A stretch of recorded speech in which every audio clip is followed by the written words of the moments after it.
Muy buenas a todos. En esta oportunidad me toca presentar la clase de imagen en rinología. Soy el doctor Juan José Balbuena y el tutor encargado de esta clase es el profesor doctor Julio González. Para adentrarnos un poquito en tema, en las consultas ORL, muchos pacientes con clínica en el área nasosinusal serán evaluados con algún examen radiológico. La tomografía y la resonancia magnética son las modalidades complementarias para determinar la localización y la extensión en caso de masas y su potencial extensión hacia regiones adyacentes. Serán fundamentales a la hora de la planificación quirúrgica, particularmente útil cuando se afectan la fosa craneal anterior y media, la fosa ptericopalatina o el paladar. Con el advenimiento de la tomografía y la resonancia magnética, cada vez están más en desuso las técnicas radiográficas. A pesar de ser rápidas y económicas, suelen ser insuficientes en detallar lesiones por sobreposición de estructuras. Las tres proyecciones radiológicas que se utilizaron y se siguen utilizando en algunos lugares hasta hoy en día son la radiografía lateral, cuya aplicación principal se da en la insuficiencia ventilatoria nasal, principalmente en los niños, para evaluar el tamaño de las adenoides.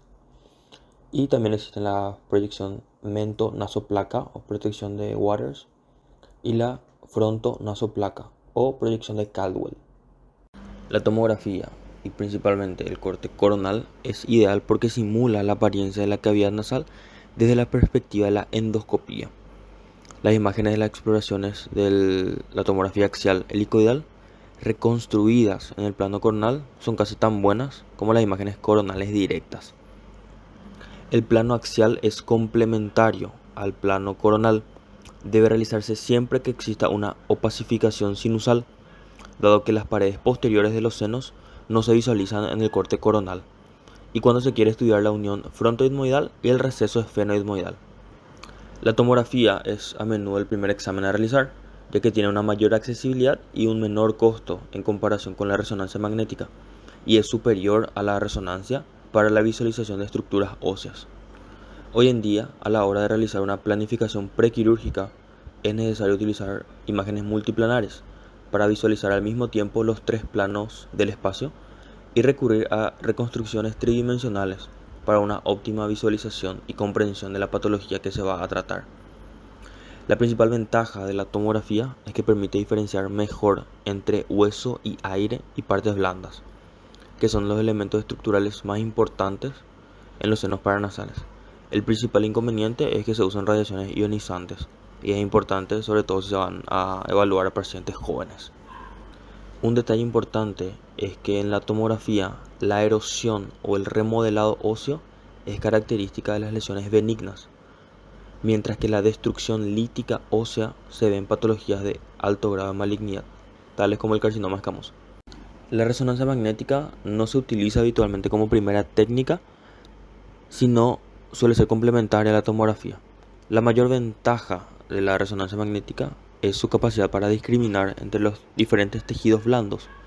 Así se puede diferenciar un tumor de secreciones retenidas, determinar el grado de extensión tumoral, sobre todo si hay una afectación intracraneal o infiltración de la órbita, y la existencia de diseminación perineural. Dentro de las desventajas o inconvenientes se encuentra su mayor costo y su menor disponibilidad.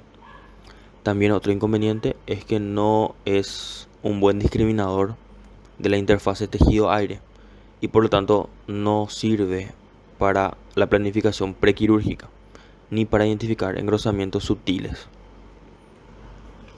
El uso de contraste para la resonancia no suele ser necesario, pero hallazgos como destrucción ósea o una extensión de la enfermedad fuera de la cavidad nasosinusal, la resonancia magnética debe obtenerse con y sin contraste. En este caso se usa gadolinio, que es el fármaco más sensible. Si el paciente tiene una contraindicación para una resonancia, la tomografía con contraste es el primer estudio alternativo. En cuanto a las consideraciones anatómicas, cuando se evalúa una tomografía con patología inflamatoria de un paciente, hay que verificar previamente la anatomía. El estudio detallado de la tomografía preoperatoria proporciona información de la extensión de la enfermedad, de la anatomía nasosinusal concreta del paciente y de la existencia de variaciones anatómicas que incrementa el riesgo de complicaciones. En función de todo esto, se planifica la cirugía.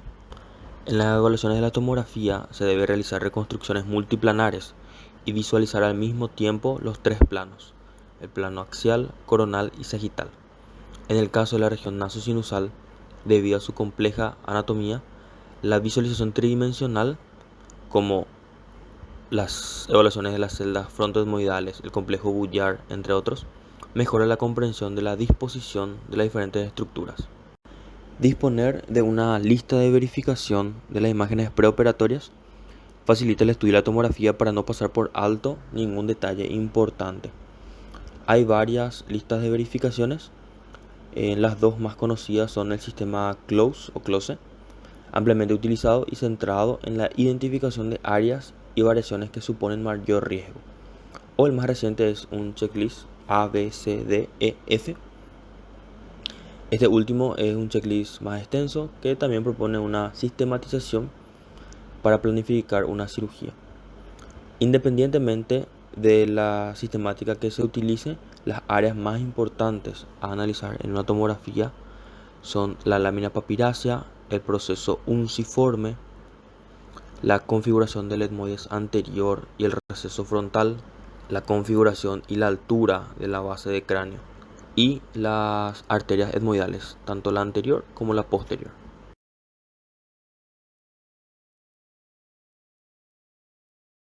La lámina papirácea es una delgada lámina ósea de 0.2 a 0.4 milímetros y puede estar dehiscente de forma natural. Normalmente está situada lateral o en el mismo plano que el ostium del seno maxilar. Se valora bien en los cortes axiales y coronales de la tomografía. En aquellos casos en los que la lámina está medial al ostium, es más fácil penetrarla durante la cirugía. Es importante fijarse en la inserción de la apófisis unciforme en esta lámina papirácea a la hora de abordar la infundibulotomía y la antrostomía con seguridad. La apófisis unciforme o proceso unciforme es una estructura fina en forma de hoz que forma parte del hueso etmoidal y que avanza en el plano sagital desde una zona anterosuperior, porción vertical, insertándose en la lámina papirácea, base de cráneo o el cornete medio, hasta una zona posterior inferior, progresando por la cara caudal de la bulla etmoidal, como límite inferior del hiato semilunar y pared medial del seno maxilar. La localizaremos en los cortes coronales y axiales de las reconstrucciones multiplanares. Un dato importante es que la posición o la porción vertical de la apófisis unciforme y la variabilidad de sus inserciones superiores se encuentran íntimamente implicadas en el drenaje del receso nasofrontal y por lo tanto en la patogenia de la sinusopatía frontoetmoidal. Esta área, la del etmoides anterior y el receso frontal, está delimitada medialmente por el cornete medio y la lamela vertical de la lámina cribiforme y lateralmente por la lámina papirácea y el hueso lagrimal, y está ocupada por un número variable de celdillas. La gran variabilidad anatómica y la estrechez de la región del receso frontal, a través del cual el seno frontal drena a nivel de la fosa nasal, aumenta la dificultad de su localización durante la cirugía endoscópica. Hay numerosas publicaciones que describen las características anatómicas de la región, así como la identificación y la clasificación de las mismas a través de las imágenes radiológicas, como la Clasificación Internacional Anatómica del Seno Frontal o IFAC. Mediante la visualización multiplanar de esta región, especialmente en el corte sagital, podemos hacer una mejor planificación paso a paso de la cirugía del abordaje del seno frontal. De hecho, una de las causas más frecuentes del fracaso de la cirugía es la existencia de celdillas residuales a este nivel. La lámina cribiforme es una zona de máximo riesgo por su delgadez y sobre todo en la lámina lateral y por la gran variabilidad anatómica. La configuración de la base del cráneo a este nivel, en función de la altura de la lamela lateral y de la profundidad de la fosa olfatoria, define los tres tipos de la clasificación de Keros. El tipo 1 con una lamela lateral de 1 a 3 milímetros y fosa olfatoria casi plana. El tipo 2 con una lamela lateral de 4 a 7 centímetros y una fosa olfatoria ligeramente profunda. Y el tipo 3 donde la lamela lateral tiene de 8 a 16 milímetros, provocando una fosa olfatoria muy profunda. El tipo 3, afortunadamente, es el menos frecuente en la población, ya que supone un mayor riesgo de complicaciones intracraneales. El tipo 1 es la configuración más favorable y el tipo 2 es la configuración más frecuente. Arterias etmoidales. La arteria etmoidal anterior puede lesionarse durante la cirugía endoscópica, ocasionando un sangrado importante o hematoma orbitario si tras su lesión se retrae. Cruza el etmoides anterior a nivel del techo o ligeramente por debajo, especialmente si hay un receso suprabullar, pudiendo estar dehiscente hasta en un 40%. Localizarla es fácil en la tomografía, puesto que la única interrupción clara de la lámina papirácea es a nivel del etmoides anterior, y la localizaremos en los cortes más posteriores a la apófisis cristagali. La arteria etmoidal posterior cruza el techo del etmoides justo delante de la parte superior de la pared anterior del esfenoides. No suele encontrarse debajo del nivel de la base del cráneo, por lo que será mucho menos vulnerable durante la cirugía. En cuanto a las aplicaciones diagnósticas en radiología, lo primero a evaluar, o lo primero que podemos destacar es en la patología inflamatoria nasosinusal, como la rinosinusitis, que se define como una inflamación de la mucosa de la nariz y los senos paranasales. Es un problema médico común, ya que se calcula que por lo menos un 15% de la población tiene algún episodio de afectación sinusal. En el caso de la sinusitis aguda, los estudios de imágenes no suelen ser necesarios, a no ser de que se sospeche de alguna complicación. En la rinosinusitis crónica, los hallazgos en la tomografía detallan o muestran cambios en la mucosa, en el complejo osteomeatal y en los senos paranasales, que es uno de los criterios diagnósticos. La opacificación del complejo osteomeatal se correlaciona con el desarrollo de un cuadro inflamatorio sinusal. En el caso de la poliposis nasosinusal, hay un agrandamiento de los ostios de drenaje y suele observarse adelgazamiento del hueso adyacente y de los senos, los senos se observan opacificados. Para cuantificar el grado de afectación de los senos paranasales, se utiliza la clasificación de Lund-Mackay, que es un sistema de estadificación en el que se evalúa el grado de opacificación del seno frontal, el etmoides anterior, posterior, el esfenoides y el seno maxilar, así como el complejo osteomeatal de cada lado de la fosa nasal, y se le asigna un grado de 0 a 2. La presencia de niveles hidroaéreos está más típicamente asociada con la sinusitis aguda que con procesos crónicos.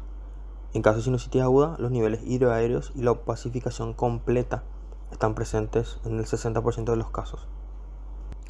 Los hallazgos subjetivos de rinosinusitis crónica incluyen engrosamiento de la mucosa, remodelamiento óseo, quistes de retención mucoso, engrosamiento del hueso secundario a un proceso de osteitis por la inflamación de la mucosa adyacente.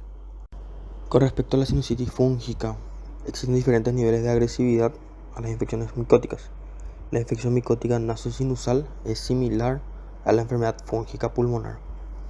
La infección por hongos no invasiva se puede manifestar como lesiones polipoides, como por ejemplo la aspergilosis alérgica causada por el crecimiento saprófito en las secreciones retenidas, o como bolas fúngicas. La afectación nasosinusal no invasiva por hongos aparece como densos en la TAC, aunque bastante más localizados que la sinusitis fúngica alérgica.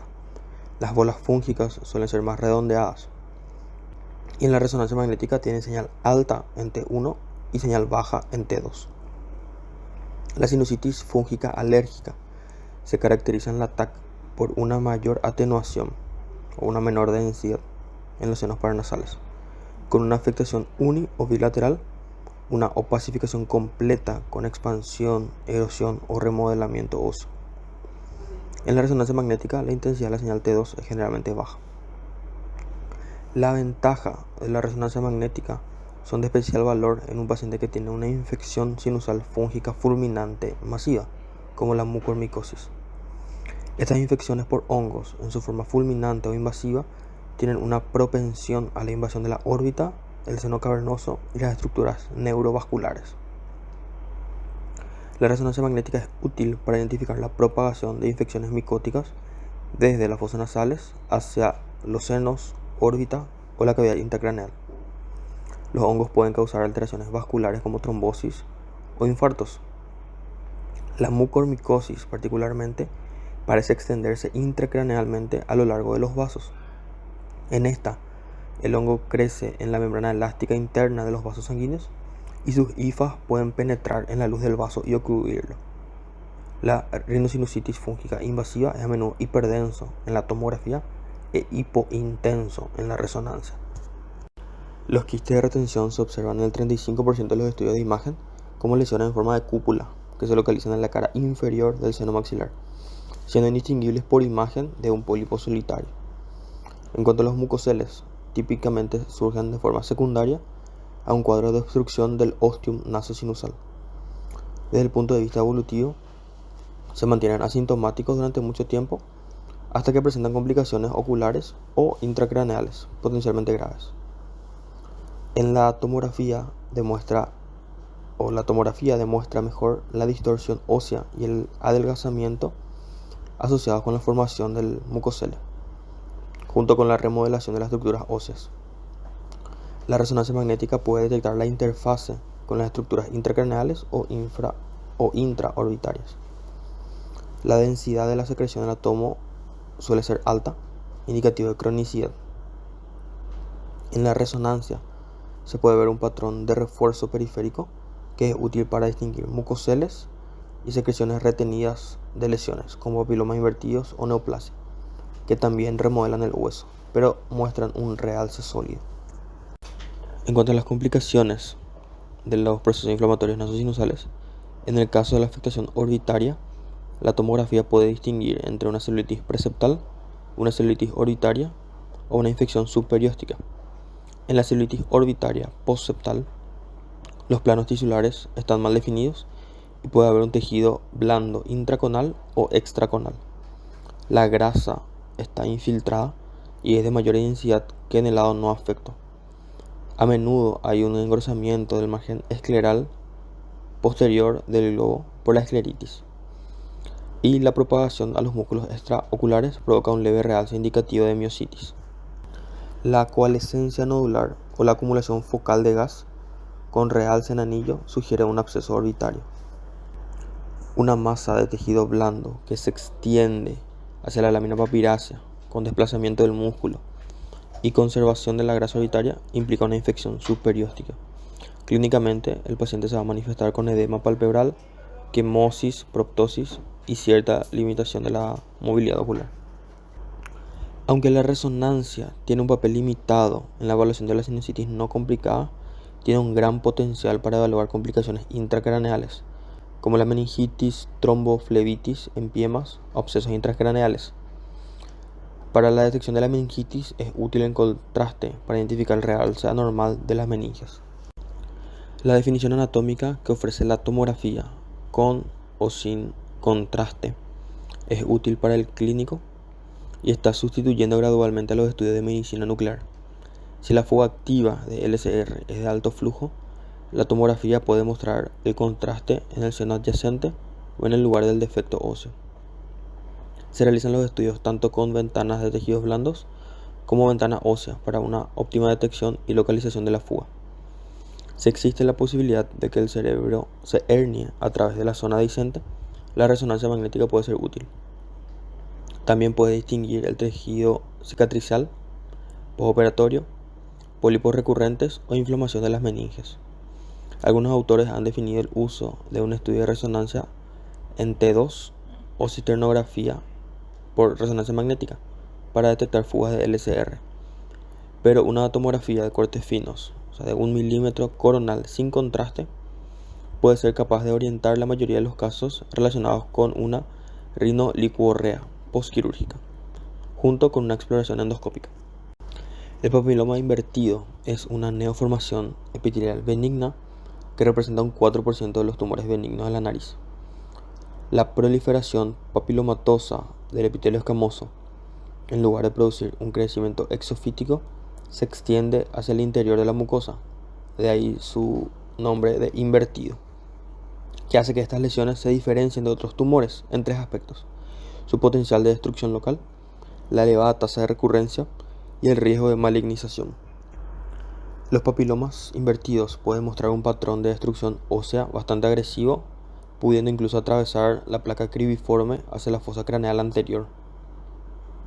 La tomografía puede mostrar una masa inespecífica que aumenta a lo largo de la pared nasal lateral. En un 20% de los casos contiene calcificaciones puntiformes. La resonancia magnética es típicamente isodensa al músculo en T1 y es de isointensa a hipointensa en T2. La mayoría de las otras masas polipoides benignas son brillantes y de intensidad homogénea en T2. La lesión realza de forma sólida y en aproximadamente el 50% de los casos. Es heterogénea tanto en su intensidad de señal como en su realce. Parece haber un aspecto cerebriforme en este realce que es típico de esta entidad. El papiloma puede erosionar la base del cráneo de forma similar a los cánceres agresivos. Debido a sus características de intensidad, se superponen a la de los tumores malignos. Entonces no hay manera de asegurar el diagnóstico radiológico antes de la cirugía. Las tasas de recurrencia son del 20 al 40%, a pesar de una cirugía endoscópica extensa. Estas recidivas pueden distinguirse del engrosamiento postoperatorio mediante una resonancia magnética. El nasoangiofibroma juvenil es una masa de tejido blando, altamente vascularizado, con un aspecto radiológico muy característico. Se localiza cerca del agujero esfenopalatino, causando una expansión de la fosa pterigo-palatina y una afectación de la pared posterior del seno maxilar. Uno de los signos patognomónicos es la erosión de la parte superior de la placa medial de la pterigoides. La combinación de estas características en un varón adolescente con epistaxia a repetición sugieren fuertemente este diagnóstico. La resonancia magnética muestra una intensidad de señal intermedia en T1 y T2 con múltiples vacíos de flujo debido a la alta vascularización procedente de ramas de la arteria maxilar interna. La tomografía frecuentemente muestra una afectación ósea de la base del cráneo adyacente. La tumoración puede mostrar una invasión de la fosa pterigopalatina que provoca desplazamiento en sentido anterior de la pared posterior del seno maxilar, que se conoce como el signo de Holman-Miller, que es un signo radiológico patognomónico.